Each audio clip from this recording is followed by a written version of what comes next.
Today I am here at the office of Pennsylvania State Senator David Argall, new office on Broad Street in downtown Hazleton, right at the corner of Broad and Cedar Streets. You have put forth a suggestion and you want legislation to change the Pennsylvania primary because it seems like Pennsylvania really never gets a say when it's a presidential year. No, you're exactly right. And we would only change it on presidential years. The other 3 years, it would stay just as it is, but we want to move it up several weeks so that we're not ignored in national presidential primaries. The Senate passed it last year. I think we have a very good chance of passing it again, getting it onto the governor, and it's attracted a lot of support from both Republicans and Democrats because, again, as you had noted, no one wants to be ignored. We're one of the largest states in the country, and so we should have our say.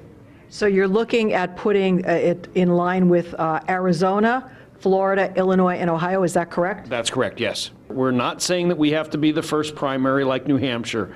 We're not saying that we have to be, up with Iowa, but we do think that we should be among the first states. Is there a certain deadline that you have to meet this by? Because we're talking about, I know 2024 seems like a long way off, but in reality, it's not. We need to have the bill passed this year. All righty, well, we'll wait and see how that plays out.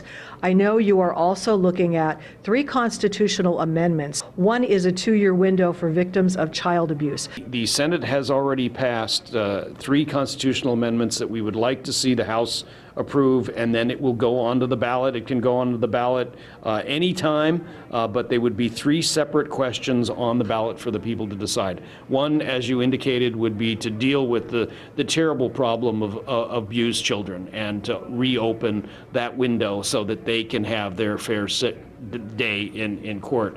The second deals with the fact that governors ought not to be able to dictate to the people of Pennsylvania without the approval of the House and Senate. And so too often we've seen regulations come through by unelected bureaucrats, and the House and Senate are just like, well, we didn't vote for that. And so it's a kind of a technical issue, but I think it's just simple common sense.